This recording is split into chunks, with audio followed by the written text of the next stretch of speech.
राधे राधे, जय माता की भक्तों।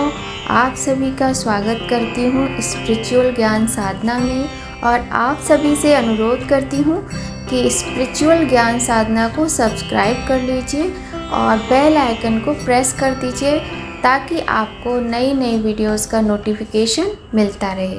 ब्रज में काछन बेचन आई, आन उतारी नंदी ग्रह। आंगन ओढ़ी फलन सुहाई, ले दौरे हरि फैट अंजलि, शुभ कर कुंवर कनाई। डारत ही मुक्तापल हुए गए, यशमत मन मुस्काई। जय माता की, राधे राधे। कैसे हैं आप सभी लोग? आशा करते हैं सब लोग बहुत अच्छे होंगे। बताने के लिए कमेंट में जय माता की, राधे राधे अवश्य ही लिखिएगा।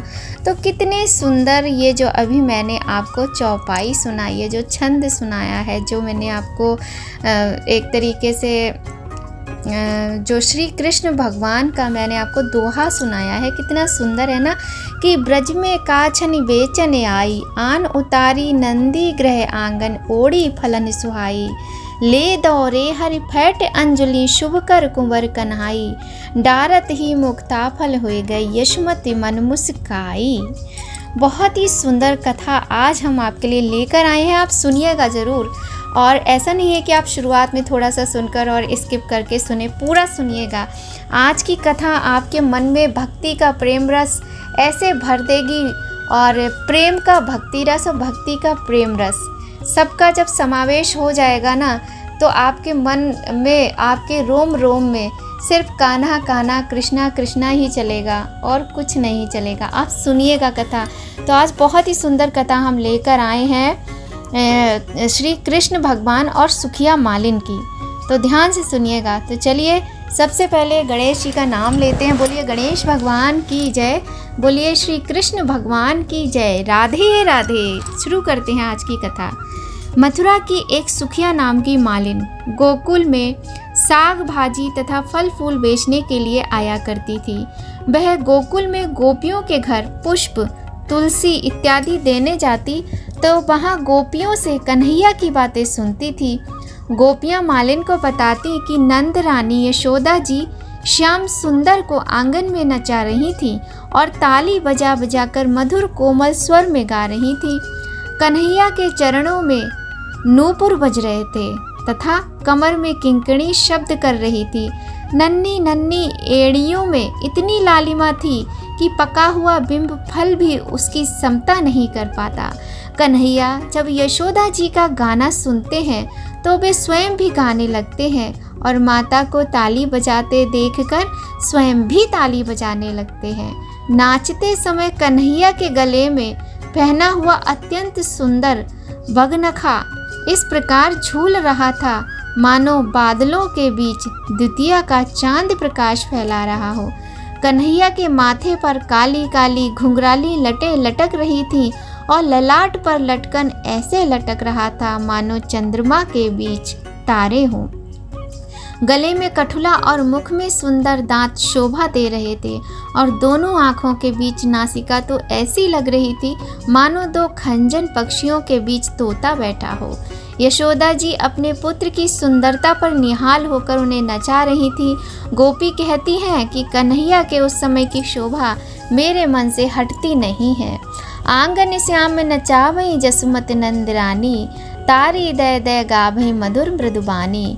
पाइन नूपुर बाजई कटि किंकिन पूजय, नानई एड़ियन अरुणता फल बिंब न पूजय। इस तरीके से श्री कृष्ण भगवान के प्रत्येक जो उनके श्रृंगार में जो आभूषण इस्तेमाल किए गए हैं, प्रत्येक चीज़ की सुंदरता का वर्णन किया गया है इस कथा में। मालिन को कृष्ण कथा सुनने का व्यसन सा हो गया। जब तक वह गोपियों से कन्हैया की बातें ना सुन लेती उसे अच्छा ही नहीं लगता था। लाला ने आज ऐसा किया, लाला ने कल वैसा किया। सुनते सुनते उसके हृदय में कृष्ण प्रेम अंकुरित होता गया और उसे कन्हैया के दर्शन की भावना होने लगी। कृष्ण नाम में कुछ अद्भुत आकर्षण है। जिसके कान में ये समा जाता है वह दूसरा कुछ और सुनना ही नहीं चाहता। कृष्ण नाम के उस पर मोहिनी डाली और मालिन उस पर निछावर हो गई। गोपियों से कन्हैया की रूप माधुरी सुनकर वह नन्हे से कन्हैया की सांवरी सलोनी सूरत पर आसक्त हो गई थी और उसी दिन से उसकी गति बदल गई। श्याम सुंदर की मनमोहिनी छवि सदैव उसके मन में बसी रहती और वह भावों के पुष्प चढ़ाकर ही उनकी पूजा अर्चना करती रहती। मालिन नंद भवन के द्वार पर खड़ी रहती, सोचती है कि कन्हैया बाहर निकलेगा तो मैं उसे देखूंगी। मालिन को कन्हैया के दर्शनों की तीव्र लालसा है, पर उसके मन में अभी सांसारिक वासनाएं भी हैं। जब तक मनुष्य के मन में संसार रहता है तब तक वह भगवान के दर्शनों के योग्य नहीं होता है। मालिन जब जब नंद भवन में कन्हैया के दर्शन करने आती, कन्हैया अंदर ही बैठा रहता, वह बाहर निकलते ही नहीं। कई दिनों तक ऐसा ही होता रहा। मालिन कन्हैया की प्रतीक्षा करती रहती, पर कन्हैया है कि बाहर आते ही नहीं। कन्हैया उसके मनोभाव जानते थे, पर उसके अनुराग को और बढ़ाने के लिए उससे बोलते नहीं थे। जब भी वह आती, कन्हैया खेलने के बहाने बाहर निकल जाते और वह बेचारी मन महसूस कर रह जाती। मालिन के मन से कभी मनमोहन श्याम सुंदर दूर जाते ही नहीं थे, परंतु शरीर से वे सदा दूर ही रहते थे। मालिन घंटों नंद भवन के द्वार पर बैठी रहती, लेकिन कन्हैया कभी भी सामने नहीं आते थे। प्रेम की रीति भी बड़ी विचित्र है। प्रेमी ज्यों-ज्यों अपनी ओर से उपेक्षा के भाव दिखाता है, उसके प्रति प्रेम उतना ही अधिक बढ़ने लगता है और बेचैनी बढ़ने लगती है। मालिन का मन अब दूसरी जगह न जाकर नंद भवन के आंगन के ही चक्कर लगाने लगा। कन्हैया कैसे मिलेंगे, कन्हैया कैसे मिलेंगे, इस चिंता में उसका धैर्य लुप्त हो गया। वह मन ही मन कहती, श्याम सुंदर तुम इतने निष्ठुर क्यों हो? जो तुम्हें चाहते हैं उनसे तुम दूर भागते हो और जो तुमसे बैर करते हैं उन्हें प्रसन्नता से पास बुलाते हो। तुम्हारी इस वक्रता का असली रहस्य क्या है, इसे कौन जान सकता है? मालिन की श्री कृष्ण दर्शन अभिलाषा की करुण पुकार का वर्णन आपको बहुत ही सुंदर शब्दों में हम यहाँ बताते हैं। तू छलिया छिप छिप बैठियो, अखियाँ मटकावे रे, बाला मैं थारे बिनु दुखी, फिरूँ तू मौज उड़ावे रे। दिन नहीं चैन रात नहीं निंदिया, दिन नहीं चैन रात नहीं निंदिया, जरा कह दो सांवरिया से आया करे, मोर मुकुट मकराकृत कुंडल पीतांबर झलकाया करे। हृदय से निकली हुई सच्ची प्रार्थना में अगाध शक्ति होती है। फिर यहाँ तो मालिन ने जिनके प्रति प्रार्थना की है वे मनुष्य के जन्म जन्मांतर के परम हितैषी, अनंत करुणा, दया, क्षमा और कृपा से संपन्न परम पिता परमात्मा है। तब भला उन पर इस प्रार्थना का प्रभाव क्यों न पड़ता? तो वे ऐसी सच्ची प्रार्थना की राह ही देखते रहते हैं। एक दिन मालिन ने गोपियों से कहा, अरे गोपियों, तुम तो कहती हो कन्हैया प्रेममय है, पर मुझे उनके दर्शन नहीं होते हैं। मुझे कन्हैया के दर्शन हो, ऐसा कोई उपाय बतलाओ। गोपियों ने मालिन से कहा, मालिन तुम्हें कोई नियम लेना पड़ेगा। मालिन ने कहा, मैं बहुत गरीब हूँ, ऐसा नियम बताना जो मैं रख सकूं। गोपियों ने कहा, मालिन तुम कन्हैया के दर्शन के लिए नंद बाबा के द्वार पर खड़ी रहती हो, इसकी बजाय तुम आज से नंद भवन की 108 प्रदक्षिणा नियम से ले लो। प्रदक्षिणा करते करते तुम कन्हैया से प्रार्थना करना कि मुझे आपके दर्शन करने हैं। अब मालिन हर रोज नियम से नंद बाबा के महल की 108 प्रदक्षिणा करती है। प्रदक्षिणा करते हुए कन्हैया को मनाती है, नंद कुमार बाहर आइए, मुझे दर्शन दीजिए। धीरे धीरे उसका मन शुद्ध हो रहा है। श्री कृष्ण दर्शन के लिए उसके प्राण तड़प रहे हैं। वैसे तो मालिन फल सब्जी इत्यादि बेचकर मथुरा चली जाती, किंतु उसका मन गोकुल में नंद भवन में ही रह जाता।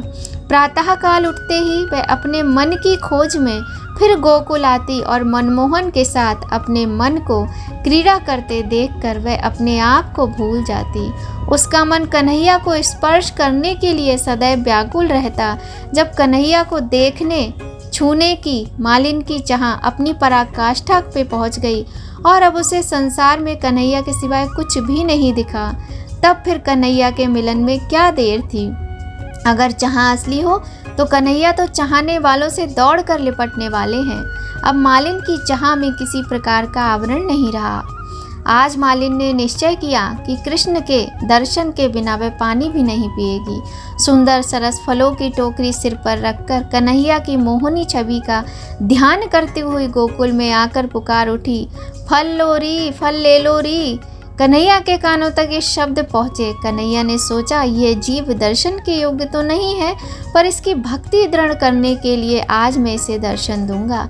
समस्त कर्म और उपासनाओं के फल देने वाले भगवान अच्युत फल खरीदने के लिए घर से बाहर दौड़े। छोटे से कन्हैया हैं, बहुत सुंदर दिखाई दे रहे हैं। यशोदा माता ने पीतांबर पहनाया है, सुवर्ण की करधनी और बाजूबंद पहने हैं, कानों में मकराकृति कुंडल हैं, नाक में मोती लटक रहा है, माथे पर गोरोचन का तिलक है व रेशम सी काली अलकावली बिखरी हुई है।